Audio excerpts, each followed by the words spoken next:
One of the most curious things about spiritual awakening, and I do mean curious, is that it almost never begins with the blissful radiance people imagine. No golden halos, no floating about the room, no angels applauding from a balcony. In fact, if anything, the first unmistakable sign that something has begun to shift in your consciousness is that you feel tired. Not the ordinary kind of tired that a cup of tea can fix, but a deep, bone-level exhaustion, as if your very soul is saying, "Have mercy. Could we please sit down for a moment?" Preferably on something soft. Isn't it funny? We tend to assume that awakening should make us feel more energized, as though enlightenment were a spiritual brand of coffee. But quite the opposite often happens. The moment the gears of awareness begin to turn, the whole machinery of the old way of living starts to rattle, sputter, and make a dreadful noise, rather like an ancient car being asked to climb a hill it never agreed to climb. And naturally, you feel worn out. Consider this. Awakening is not a gentle hobby you can take up on weekends. It is a restructuring of perception itself. The old psychological scaffolding you once relied on begins to wobble. The beliefs you inherited from family, culture, religion, those cozy little assumptions you once curled up in start losing their warmth. And when the familiar world becomes unfamiliar, that is exhausting. It's like finding out the house you've lived in for years is actually a set on a stage, and someone has just pulled back the curtains to reveal an entirely different landscape behind it. As a matter of fact, one of the earliest signs that something real is happening is that people begin asking, "Why am I so drained? Why does everything feel heavier than usual?"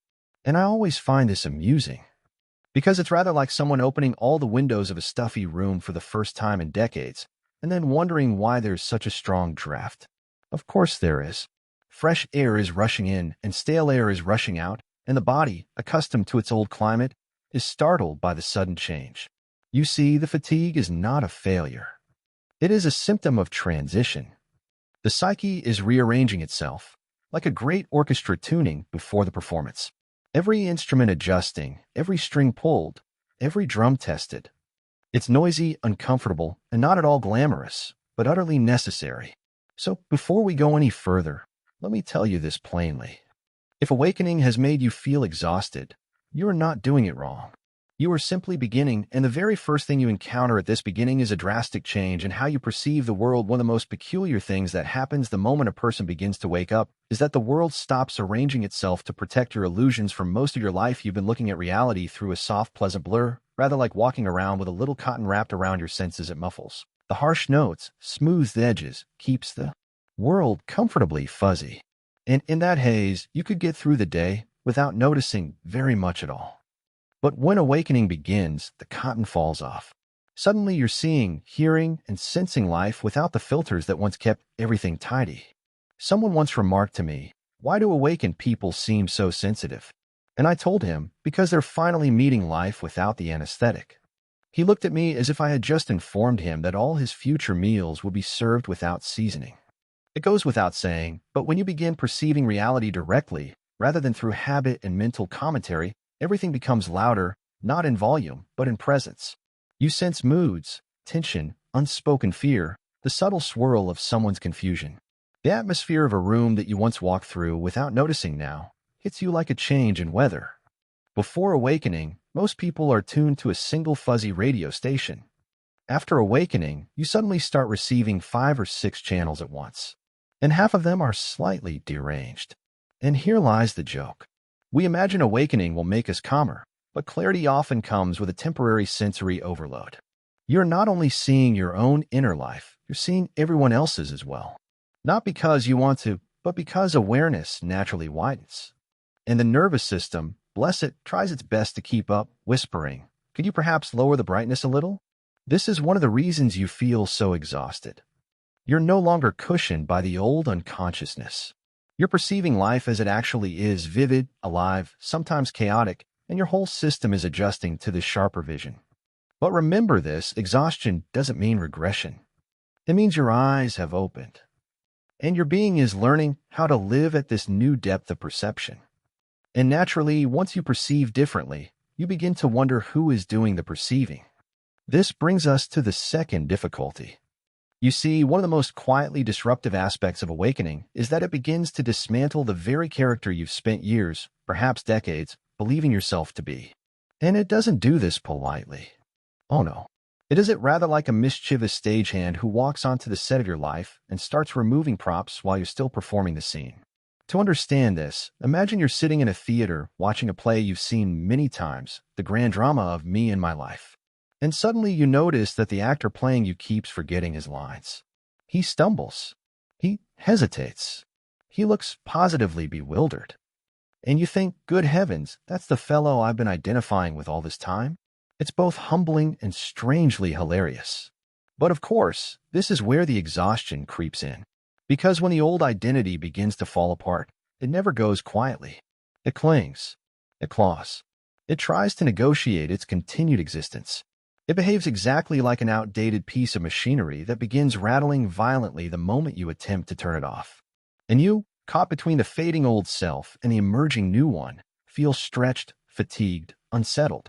I once met a man who said, awakening felt like a psychological earthquake. Well, yes, naturally. You can't expect the foundations of the personality to shift without a bit of dust and debris. And he laughed, a tired laugh, because he knew it was true. Something in him was dying and something else was being born. It is the most amusing paradox. People imagine awakening as gaining something, wisdom, peace, clarity. But in the beginning, it feels far more like losing things, opinions, ambitions, identities, masks, and loss. Even the loss of something false can feel exhausting. After all, you've spent a lifetime rehearsing a particular role. When that role dissolves, there's a moment of blankness, like standing backstage without a costume, unsure of which door leads back to the real you. So yes, the exhaustion makes perfect sense. The scaffolding of the old personality is collapsing, and you are living inside the renovation site.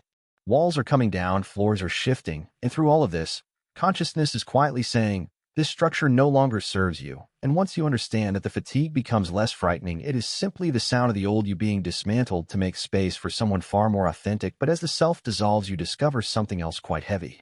That you have been dragging along, it's a remarkable thing about awakening, almost a quiet shock, really, that it reveals how much of the weight you've been carrying never belonged to you in the first place.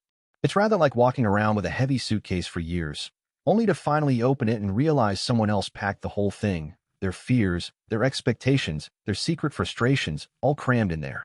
And you've been hauling it up every staircase in your life without ever questioning why. You see, before awakening, you simply absorb whatever atmosphere you're standing in. If someone is anxious, you feel a subtle squeeze in your chest. If someone is irritated, you sense a strange buzzing beneath your ribs. And because you were mostly identified with the ego, that very fragile little creature that thinks everything happening in consciousness must be about it, you assumed all of it belonged to you. You felt a wave of tension and said, I must be tense. You felt a heaviness and concluded, well, something must be wrong with me. But in reality, you were simply picking up the emotional weather system blowing through the room. The people who are most unconscious are often the ones who leak the most anxiety and then look at you as though it is your spiritual duty to mop it up. It's like sitting in a cafe, minding your tea, while someone bursts in, spills their entire emotional soup on the floor, and then hands you the cloth. And because you're sensitive, kind-hearted, and perhaps just a little too responsible, you wipe and wipe and wipe until you're completely drained.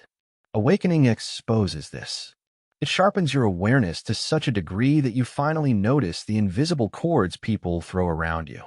The expectation that you should be the calm one, the strong one, the wise one, the endlessly understanding one. And with this newfound clarity, you also feel the pull of those cords, the weight of them, the way they siphon your energy without a trace of malice, simply out of habit. To put it plainly, when the heart wakes up, it becomes exquisitely sensitive. But sensitivity does not mean servitude. You can care without carrying. You can understand without inheriting. You can help without becoming the emotional storage unit for every troubled soul who crosses your path. And once you see this clearly, the exhaustion begins to make sense. You're not tired because you're weak. You're tired because you've been cleaning up the psychic footprints of half the world. Awakening teaches you the simplest, most liberating truth. You are allowed to put the baggage down, especially the bags that were never yours. However, letting go of this baggage does not happen merely in the mind.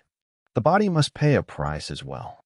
You know, people often forget that awakening isn't just a philosophical shift. It's a biological event. When consciousness expands, the poor nervous system, which has been loyally running the same old program for decades, suddenly finds that it has been handed an entirely new operating manual. And it looks at this manual, squints, and says, "Good heavens, you expect me to handle all of this?" Picture, if you will, a violin that has been slightly out of tune for years. You've gotten used to its sound, the slight wobble, the quiet tension in the strings, the little squeaks you pretend not to hear. But when awakening begins, it's as though someone starts tightening and loosening the strings, adjusting the pegs, polishing the wood, bringing the whole instrument into resonance. And while this is wonderful for the music that will eventually be played, it's absolute torture for the violin during the process. Your nervous system is that violin. For years, it learned to operate under stress, under noise, under expectations, under all the subtle emotional acrobatics required just to appear normal. And then awakening comes along and says, "Stop, drop all of that, feel directly, see clearly." And your nervous system, with admirable sincerity, tries to obey. But as it shifts from reactivity to awareness, from tension to spaciousness, from fear to presence, it wobbles, it shakes, it gets overwhelmed, it gets tired.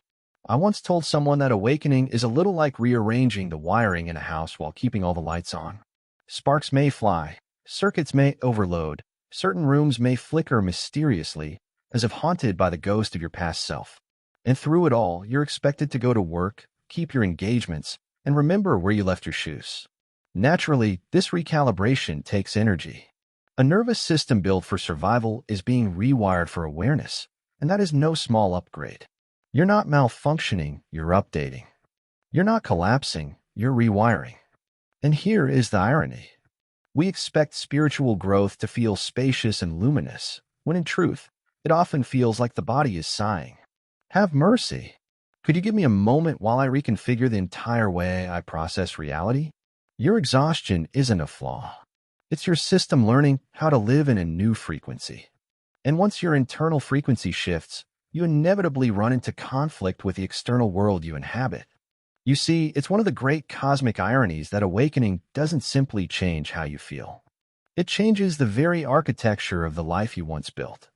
And this, more than almost anything else we've discussed, is where the exhaustion reaches its peak.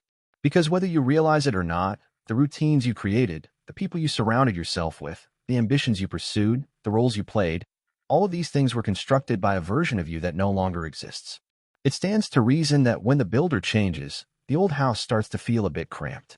Think of it like moving into a small cottage when you were young and quite certain of who you were. You decorated it with a personality you had at the time, hung your beliefs on the walls, pushed your habits into the corners, arranged your relationships like furniture. But awakening comes along, taps you on the shoulder, and says, "My friend, I'm afraid you've outgrown the wallpaper." And suddenly the very space you built for comfort begins to feel strangely ill-fitting, like wearing clothes tailored for someone else. You look around and realize nothing is wrong with the cottage. It's simply that the one who built it is shedding his skin. The ambitions that once excited you now feel hollow. The social circles that once entertained you now feel noisy. Even your own goals begin to look suspicious, as if they belong to a character you were only pretending to be.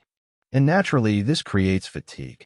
Because you're not just living your life, you're dismantling it while still trying to keep the roof from falling in. But here's the gentle truth.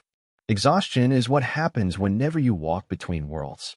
You haven't fully stepped out of your old life, but you haven't fully stepped into the new one either. You're standing in the doorway, and doorways, by their very nature, are drafty places. Yet the wondrous part is this. Once the exhaustion settles, once the rubble clears, once you stop forcing yourself to fit into the old shapes, something extraordinary begins to emerge. A life that matches your consciousness. A rhythm that suits your inner nature. A way of being that doesn't drain you, but restores you. In other words, you are not tired because you are failing. You are tired because you are finally becoming who you were always meant to be. And once the exhaustion fades, you are left with a question, a difficult one. Now that I am awake, what do I actually do? Who in my life still belongs to the person I am becoming? And who belongs only to the person I used to be? Well, that, I'm afraid, is a matter for another time.